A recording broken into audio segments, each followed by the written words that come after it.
Bank മാനേജരാ. അവർക്ക് നടപടിക്രമങ്ങൾ പാലിച്ച് മുന്നോട്ട് പോകണമെന്നാ പറഞ്ഞത്. അല്ല, അച്ഛൻ 10 ദിവസത്തെ അവധി ചോദിച്ചതല്ലേ? അതെ. ഈ അവസ്ഥയിൽ അയാളും ടെൻഷനിലാണ്. എന്തായാലും ബെഞ്ചമിനെ താമസിക്കാതെ ഞങ്ങൾ കണ്ടുപിടിക്കും.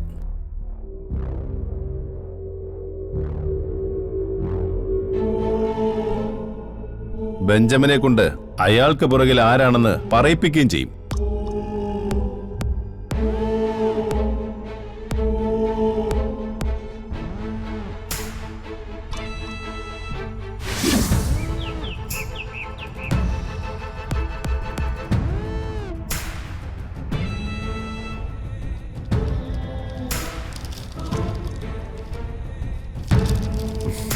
അച്ഛാ, ഇതിൽ പ്രയോറിറ്റി അനുസരിച്ച് തീർക്കേണ്ട ബാധ്യതകൾ ലിസ്റ്റ് ഉണ്ട്.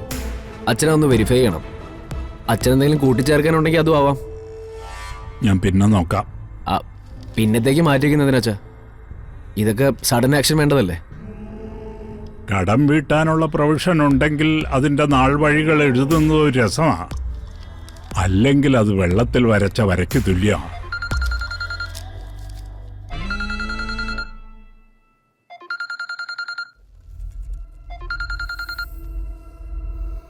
Hello, Chidambaram. Good morning sir. Sir ഇതുവരെ മറുപടിയൊന്നും പറഞ്ഞില്ല. ഞാൻ കാര്യങ്ങളൊന്ന് സോർട്ട് ഔട്ട് ചെയ്തുകൊണ്ടിരിക്കുക. ഇന്നോ നാളെയോ തന്നെ അങ്ങോട്ട് വിളിക്കാമെന്നും കരുതി. സാർ, എനിക്ക് നല്ല പ്രഷറുണ്ട്. സോണൽ ഓഫീസിലെ സീനിയേഴ്സ് മുഴുവൻ ഒരു ജപ്തി നടപടിയിലേക്ക് പെട്ടെന്ന് കടക്കണമെന്ന് തന്നെയാണ് പറയുന്നത്. ബാങ്കിലെ നടപടിക്രമങ്ങൾ ഒരു ഘട്ടം കഴിഞ്ഞാൽ എന്നെക്കൊണ്ട് തടഞ്ഞു നിർത്താനും ആവില്ല. എനിക്കറിയാം. അതുകൊണ്ട് ഒന്ന് ശ്രദ്ധിക്കണേ സാർ. ഹെഡ് ഓഫീസിൽ നിന്നൊരു തീരുമാനം ഉണ്ടായി. പെട്ടെന്ന് നിയമ നടപടികൾ തുടങ്ങിയാൽ നമ്മൾ പരസ്പരം കുറ്റപ്പെടുത്തിയിട്ട് കാര്യമില്ല. I'm sorry sir. Chidambaram, തന്നെക്കുറിച്ച് ഇവിടെ ഒരു തെറ്റിദ്ധാരണ ഉണ്ടാവില്ല. ഞാൻ തന്നെ വിളിക്കാം.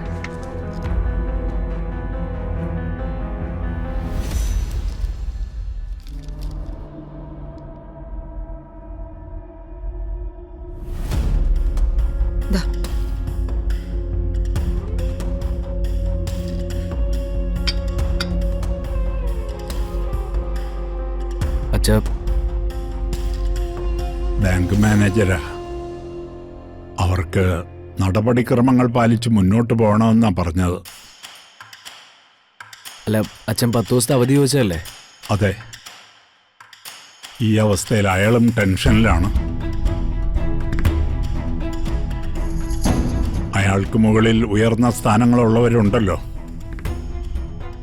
ശ്യാമ പറഞ്ഞ കാര്യങ്ങൾ നടക്കുവാണെങ്കിൽ ഇതെല്ലാം തീർക്കാൻ പറ്റില്ലേ? ആ ഒരു പ്രതീക്ഷയിലാണല്ലോ നമ്മളിപ്പോൾ മുന്നോട്ട് പോയിക്കൊണ്ടിരിക്കുന്നത്. മറ്റൊരാളുടെ പണമാണ്. ഒരിക്കലും അത് വിശ്വസിച്ച് ഒരു കാര്യത്തിനും ഇറങ്ങരുതെന്ന് എന്നെ ബിസിനസ് പഠിപ്പിച്ച ആൾക്കാർ പറഞ്ഞിട്ടുണ്ട്. ശ്യാമയ്ക്ക് ഇത് ബിസിനസ് അല്ലല്ലോ, കുടുംബകാര്യമല്ലേ. ശ്യാമ വാക്ക് പാലിക്കും. വേണമെങ്കിൽ ഇപ്പോഴത്തെ അവസ്ഥ എന്താന്ന് ശ്യാമയെ ഞാനൊന്ന് വിളിച്ച് പറയാം. അത് വേണ്ട.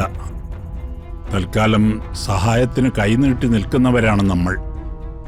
സഹായത്തിന്റെ രീതി എന്തായിരിക്കണമെന്ന് നമ്മൾ തീരുമാനിക്കാൻ പാടില്ല. ശ്യാമ മേഡം വേണ്ടത് ചെയ്യും. തൽക്കാലം അവരെ ആശ്രയിച്ച് മുന്നോട്ട് പോകാനല്ലേ നമുക്ക് പറ്റൂ. അച്ഛനൊന്ന് സമാധാനമായിട്ടിരിക്കും.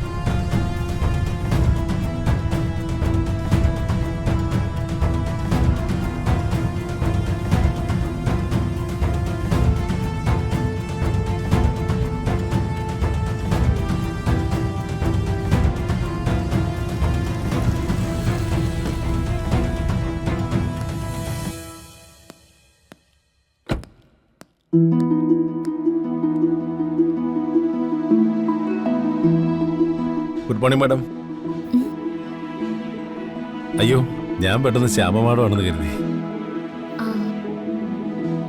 അമ്മേ, വരൂ, അകത്തേക്ക് വരൂ. Good morning madam. Good morning. ഇവരെയൊക്കെ മനസ്സിലായല്ലോ അല്ലേ? ഇതെന്റെ മോളാ. ഉമ്മറത്തേക്ക് വന്നപ്പോൾ എനിക്കൊരു അബദ്ധം പറ്റി. മാഡം ആണെന്നാ ഞാൻ ആദ്യം കരുതി. ഇത് വരുൺ, മോളുടെ ഹസ്ബൻഡാ. ഇരിക്കും.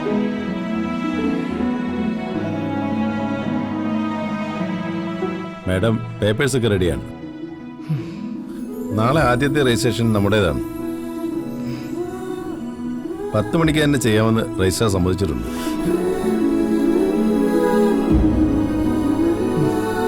നന്നായി. മാഡം ഒരു 9:30 ഓഫീസിലെത്തിയാൽ എല്ലാം ഒന്ന് വായിച്ചു നോക്കിയിട്ട് ഒന്നിച്ച് രജിസ്ട്രാറിലേക്ക് പോകാം.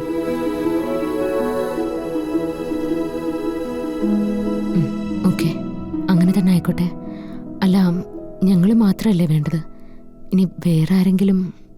1-2 സാക്ഷികൾ വേണ്ടി വരും. അത് ഞാൻ അവിടെ അറേഞ്ച് ചെയ്തോളാം. ഏറെ കാലത്തെ ആഗ്രഹം. അതിനി മണിക്കൂറുകൾ മാത്രമല്ലേ കാത്തിരിക്കാനുള്ളൂ. പിന്നെ രജിസ്ട്രേഷൻ കഴിഞ്ഞാൽ ഇവർക്ക് നിങ്ങളെ കൊണ്ട് ചില ആവശ്യങ്ങൾ കൂടി ഉണ്ടാവും. ഈ പ്രോപ്പർട്ടിയുടെ മറ്റ് ഡീലിങ്സിനും ഒക്കെ. അതിനും കൂടി ഒന്ന് കൂടെ നിൽക്കണം. With pleasure madam. ഇത്രയും കാലം മാഡത്തിന്റെ കാര്യങ്ങൾ നോക്കി നടത്തി. ഇനിയിപ്പോ മാഡത്തിന്റെ മകളുടെ അതിൽ കുറച്ച് സന്തോഷമുണ്ടോ?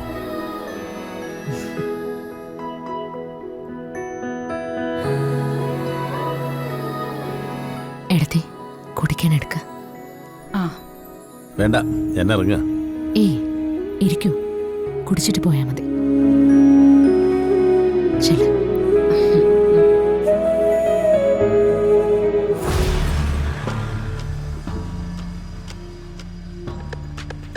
ഒരു പ്രൊഡക്ഷൻ കമ്പനിയെക്കുറിച്ച് ആളുകൾ വിലമതിക്കുന്നത് 2-3 കാര്യത്തിലാണ്.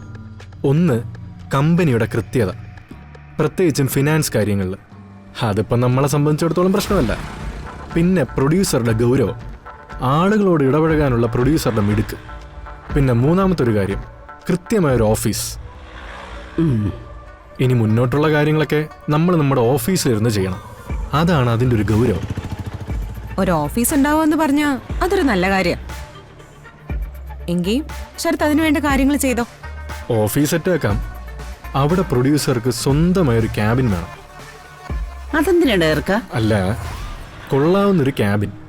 ഒരു കസേരയിലൊക്കെ ഇരിക്കുമ്പോൾ വരുന്നവർക്കൊരു വിലയുണ്ടാവും. ഓ, മനസ്സിലായി.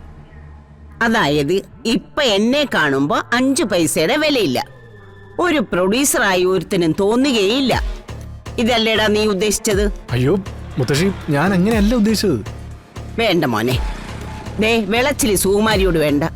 എന്റെ മുന്നിലേക്ക് വരുന്ന ആളുകളെന്ന് പറയുന്നതേ ഞാൻ എണ്ണിക്കൊടുക്കുന്ന കാശിന് വരുന്നവരാണല്ലോ. അവരെ എങ്ങനെ നിലയ്ക്ക് നിർത്തണമെന്ന് എനിക്കറിയാം. ദേ ഒരാളും എന്നെ അത് പഠിപ്പിക്കണ്ട കേട്ടോ. അയ്യോ മുത്തശ്ശി, ഞാൻ അതല്ല ഉദ്ദേശിച്ചത്. ഇപ്പൊ മുത്തശ്ശിയെ കണ്ട എങ്ങനെ തോന്നും? ഒരു ഐശ്വര്യമുള്ള തറവാട്ടില് വിളക്ക് പോലെ പ്രകാശിക്കുന്ന ഒരമ്മ. പ്രൊഡ്യൂസർ ആവുമ്പോ കുറച്ചുകൂടെ ഒരു ആഡംബരം വേണം. അതിപ്പോ വേഷത്തിലായാലും ആറ്റിറ്റ്യൂഡിലായാലും. ആറ്റിറ്റ്യൂഡോ? അതെന്തോടാ?